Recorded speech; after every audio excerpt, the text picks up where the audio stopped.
नमस्कार. तुम्ही जर दिवसातला बराच वेळ एकाच जागी बसून राहत असाल तर आजचा व्हिडिओ तुमच्यासाठीच आहे.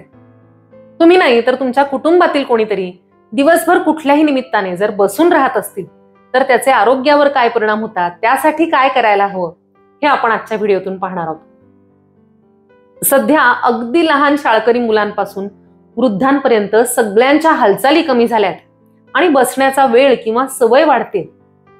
हे किती घातक आहे याची जाणीव सर्वसामान्यांना असते आणि याच विषयी आपण चर्चा करणार आहोत आजच्या व्हिडिओतून. स्वागत आहे तुम्हा सगळ्यांचं अर्हम आयुर्वेद या आपल्याच शास्त्रीय युट्यूब चॅनलमध्ये, जिथे आपण जीवनशैली अधिकाधिक निरोगी कशी होईल याविषयी चर्चा करत असतो. मी डॉक्टर स्मिता बोरा, आयुर्वेद तज्ज्ञ. माझा गेल्या 25 वर्षांचा अनुभव आणि आयुर्वेदाचे प्राचीन सिद्धांत यांची सांगड घालून आयुर्वेदाचा हा वारसा अधिकाधिक जणांपर्यंत पोहोचवण्यासाठी ही आरोग्य यात्रा चालू आहे. यामध्ये आपण सगळे सहप्रवासी आहोत.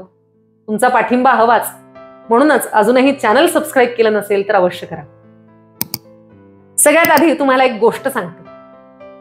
ही गोष्ट आहे 1953 सालची. जेरेमी मॉरिस नावाच्या एका शास्त्रज्ञानं एक साधं निरीक्षण केलं आणि सगळ्या इंग्लंडला खाडकन जाग केलं होतं. साधा एक रोजच्या आयुष्यातला हा प्रयोग होता.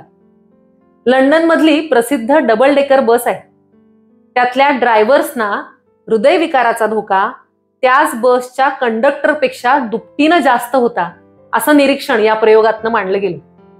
आता एकाच बसमध्ये काम करणाऱ्या, थोड्याफार समवयीन असणाऱ्या, एकाच प्रकारचा पगार मिळवणाऱ्या दोघांमध्ये हा फरक कसा काय, असा प्रश्न सगळ्या लंडनला पडला.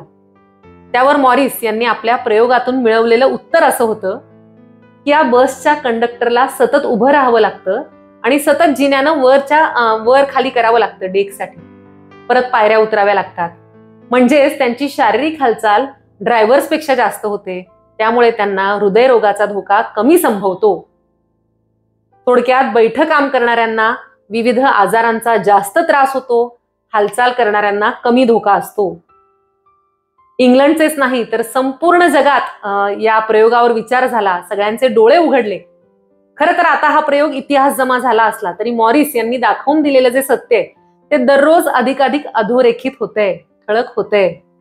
कारण दिवसेंदिवस एकाच जागी बसून राहण्याची किंवा शारीरिक हालचाली अगदी कमी होऊन बैठं आयुष्य जगण्याची पद्धती खूप वेगानं प्रचलित होतीये. एकेकाळी ज्या ज्या कामांसाठी शारीरिक हालचाली किंवा मेहनत आवश्यक होती त्या सगळ्या हालचालींसाठी आता टेक्नॉलॉजी आहे आणि एकूणच बैठी कामं वाढली आहेत. त्यामुळे ही परिस्थिती निर्माण झाली आहे. 1953 सालचं संशोधन आज अधिक लागू पडू लागलंय. एकतर कोरोना काळामध्ये हालचालींवर मर्यादा आल्या आणि जी ती सवय लागली ती बहुतांशी लोकांनी तशीच कायम ठेवली. आणि त्याबरोबर वर्क फ्रॉम होम किंवा सगळ्याच ऑफिसेसमध्ये 8 ते 10 तासांपेक्षा सलग बसून राहणं, व्यायामाचा अभाव, सगळ्या गोष्टी बसल्या जागेवरून करण्याच्या सवयी, यामुळे या जीवनशैलीनं अभूतपूर्व असं संकट आपल्यासमोर उभं केलंय. ही बैठी जीवनशैली आहे, त्यामुळे आतापर्यंतच्या इतिहासात कधीच निर्माण झाला नव्हता असा धोका आपल्या आरोग्यासाठी निर्माण झालाय. आता इथे व्यायाम आणि शारीरिक हालचाली यात गल्लत करू नका.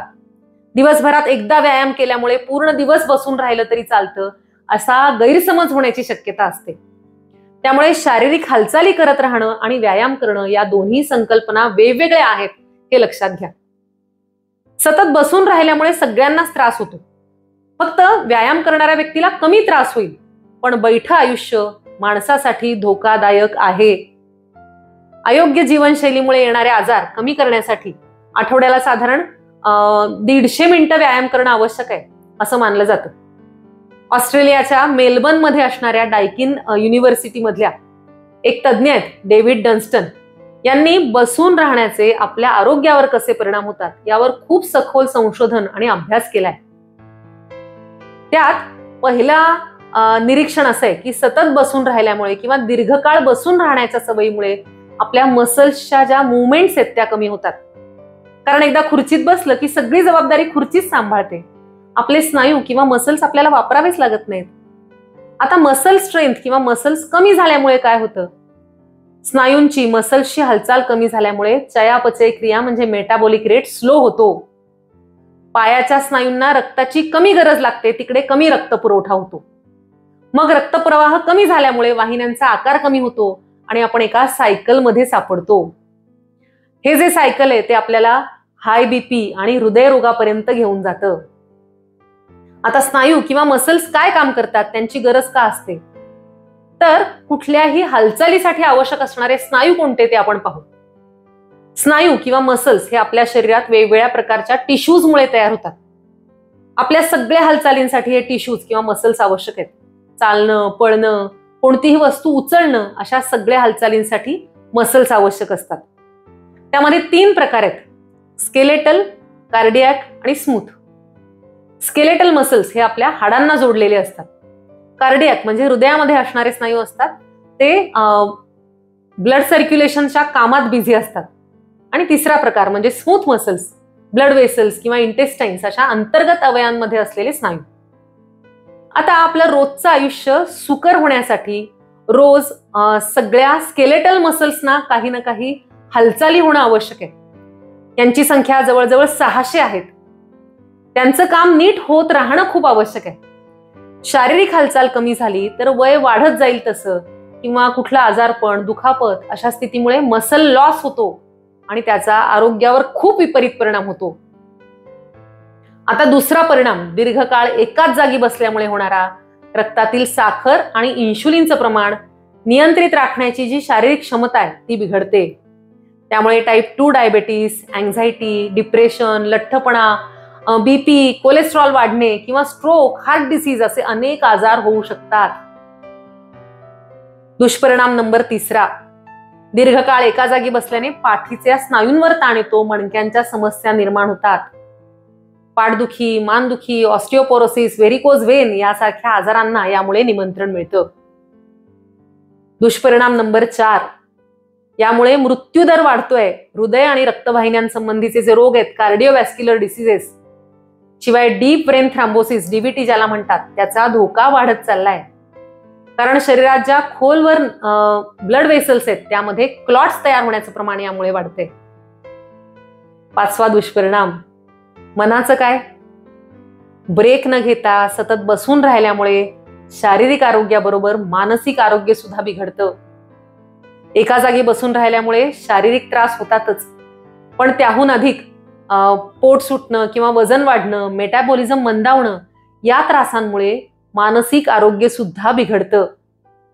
या बैठ्या जीवनशैलीमुळे अँझायटी, डिप्रेशन, स्ट्रेस किंवा इटिंग डिसऑर्डर्स सुद्धा होऊ शकतात. खरं तर निसर्गानं फार सुंदर पण गुंतागुंतीची रचना तयार केली आहे, ती म्हणजे आपलं मानवी शरीर. मात्र निसर्ग नियमाच्या विरोधात जाऊन जेव्हा कुठलीही कृती केली जाते तेव्हा त्याचे असे गंभीर दुष्परिणाम आरोग्यावर आणि जीवनावर होणं अपरिहार्य आहे. आता पाहूया यासाठीचे उपाय. पहिला, मसल स्ट्रेंथ. लहान मुलांनी स्नायू किंवा मसल्स चांगले राहावेत, स्ट्रॉंग राहावेत, त्यासाठी पळणं किंवा डोंगर चढणं, खेळणं अशा हालचाली करायला हव्यात. प्रौढांनी त्यांचे मसल्स चांगले राहावेत यासाठी एरोबिक्स, सायकल चालवणं, पोहणं किंवा सूर्यनमस्कार असे व्यायाम करायला हवेत. आणि जे 50-60च्या पुढचे नागरिक आहेत त्यांनी कमी तीव्रतेचे व्यायाम किंवा योगासनं, चालणं याचा आधार घेतला पाहिजे. आता उपाय नंबर 2, आजकाल बहुतांश कामं ही खुर्चीत बसून किंवा ऑफिसमध्ये बसून करायची आहेत. अशा वेळेस आपण बसतो आहोत ती खुर्ची आणि त्याचं टेबल यांची उंची आपल्या उंचीच्या प्रमाणात आहे का याकडे लक्ष द्या. शिवाय बसायची खुर्ची योग्य आहे का हे सुद्धा पहा. बरेचदा खुर्ची नीट असली तरी कामाच्या तणावामध्ये व्यक्ती त्यावर नीट बसत नाहीत. खांदे आणि पाठीवर ताण येतोय का याकडे जाणीवपूर्वक लक्ष द्यायला हवं. आता काही ठिकाणी ऍडजस्टेबल डेस्क मिळतात. या डेस्कवर तुम्ही काही वेळ बसून आणि थोडा वेळ उभं राहून सुद्धा काम करू शकता. फोनवरची कामं किंवा बसणं आवश्यक नाही अशी काही कामं तुम्ही डेस्कजवळ उभं राहून करू शकता. जेव्हा तुम्ही खुर्चीवरून उठून ब्रेक घेता, उभं राहता, तेव्हा ताडासनाप्रमाणे स्ट्रेचिंग करणं उपयोगी ठरतं. पायाची बोटं आणि टाचा यावर आलटून पालटून स्ट्रेचिंग केलं तर पोटऱ्यांचं ब्लड सर्क्युलेशन सुधारतं आणि तुमचे मसल्स रिलॅक्स व्हायला मदत होते. उपाय नंबर 3, जर तुम्ही जेवल्या जेवल्या लगेच बसत असाल तर बहुतांश वेळा ऑफिसमध्ये किंवा घरी सुद्धा जेवल्या जेवल्या पुन्हा एका जागी बसून राहण्याचा नियमच पाळला जातो, पण हे आरोग्यासाठी खूप धोकादायक आहे. जेवल्यावर थोडा वेळ शतपावली करणं किंवा उभं राहणं खूप आवश्यक आहे. संशोधनानुसार जर शतपावली केली तर शरीरातील ब्लड शुगर लेवल्स आहेत त्या बॅलन्स राहायला मदत होते. जेवणानंतर साधारण 30 ते 40 मिनिटाच्या आत हा वॉक किंवा शतपावली करायला हवी असं संशोधक म्हणतात. टाईप 2 डायबेटीस ज्यांना आहे त्यांनी तर 10 ते 15 मिनिटं चालावं असं सांगितलं जातं. किमान 10 मिनिटं चालल्यामुळे जी एक्स्ट्रा ब्लड शुगर आहे ती यकृतामधून शरीर खेचून घेतं. जेवणानंतर चालल्यामुळे पचन चांगलं होतं, जेवण पचायला सुद्धा मदत होते. म्हणून जेवल्या जेवल्या लगेच बसू नका. आता टिप नंबर 4, कामानिमित्तानं तुम्हाला बसणं अगदी अपरिहार्य असेल तर इतर वेळी जास्तीत जास्त हालचाली करा. घरी येऊन पुन्हा मनोरंजन म्हणून फोन, टीव्ही पाहत बसणं याऐवजी आउटडोअर ऍक्टिव्हिटीजना प्रेफरन्स द्या.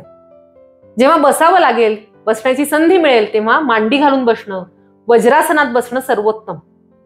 वज्रासनाचे खूप फायदे आहेत आणि त्या संदर्भात आपण वेगळा सविस्तर व्हिडिओ बनवलेला आहे. अधिक माहितीसाठी हा व्हिडिओ पण नक्की पहा. खरं तर बऱ्याच योगासनांचा, अगदी सोप्या चेअर योगाचा सुद्धा फायदा सगळ्यांना होऊ शकतो. फक्त हे सगळे जे आहे ते नियमितपणे करणं खूप महत्वाचे. आता टिप नंबर 5, आयुर्वेदानुसार बसण्याच्या सवयीमुळे सगळेच दोष इम्बॅलन्स होतात. म्हणून नियमितपणे अभ्यंग, स्वेदन यांचा समावेश जीवनशैलीमध्ये करा. किंबहुना ही सवय सर्वांनी लावून घ्यायला हवी. सुट्टीच्या दिवशी नियमितपणे पूर्ण शरीराला अर्धा ते पाऊण तास औषधी तेलांनी मसाज करणं आणि शक्य असेल तर स्वेदन म्हणजे वाफ घेणं किंवा गरम पाण्यानं आंघोळ करणं, यामुळे सगळे स्नायू रिलॅक्स होतात, रक्ताभिसरण सुधारतं, वातदोष कमी होतो. पावसाळ्यात, हिवाळ्यात अगदी नियमित करायचा हा उपक्रम आहे. पण तुम्हाला अगदी नियमित शक्य नसेल तर सुट्टीच्या दिवशी तरी आवर्जून करा.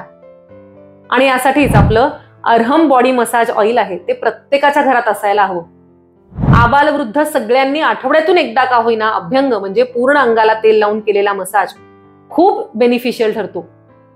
दिवाळीच्याच दिवशी अभ्यंग करायचा हा एक गैरसमज आहे. खरं तर तो निरोगी जीवनशैलीसाठीचा एक आवश्यक भाग आहे. आता टिप नंबर 6, बसण्याची योग्य स्थिती. बसताना तुमचे गुडघे आणि पावलं काटकोनात असतील याची काळजी घ्या. बरेचदा सवय कशी असते की पावलं गुडघ्याच्या मागे किंवा खुर्चीच्या खाली ठेवली जातात. यामुळे स्नायू आणि रक्ताभिसरण दोन्हींचं नुकसान होतं. किंवा बरेचदा पायावर पाय, गुडघ्यावर गुडघा टाकून बसण्याची सवय असते, त्यामुळे सुद्धा मसल्सवर एक्स्ट्रा लोड येतो. खांदे सैल, पाठ ताठ आणि पाय काटकोनात किंवा रिलॅक्स ठेवून बसण्याची सवय सगळ्यांनी लावायला हवी. सध्या तर लहान मुलांपासून वृद्धांपर्यंत सगळ्यांचा बसण्याचा वेळ वाढतोय. अशा वेळी बसण्याचं योग्य पोश्चर शिकवण्याची गरज आहे. अगदी शाळेपासून या सगळ्या गोष्टींचं प्रशिक्षण आणि वारंवार सराव सुद्धा करून घ्यायला हवा. म्हणूनच आपला आजचा व्हिडिओ फक्त पाहण्याचा नाही तर त्यानुसार कृती करण्याचा आहे.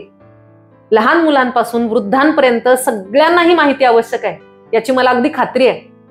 म्हणूनच व्हिडिओ लाईक करून थांबू नका, तर अधिकाधिक जणांना शेअर करा, त्यामुळे सगळ्यांच्या सवयी सुधारतील, आरोग्य सुधारेल.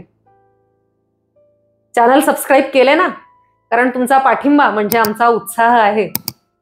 भेटूयात पुढच्या व्हिडिओतून. आजच्या व्हिडिओवर कमेंट्स लिहायला विसरू नका बरं का. शुभम भवतु. धन्यवाद.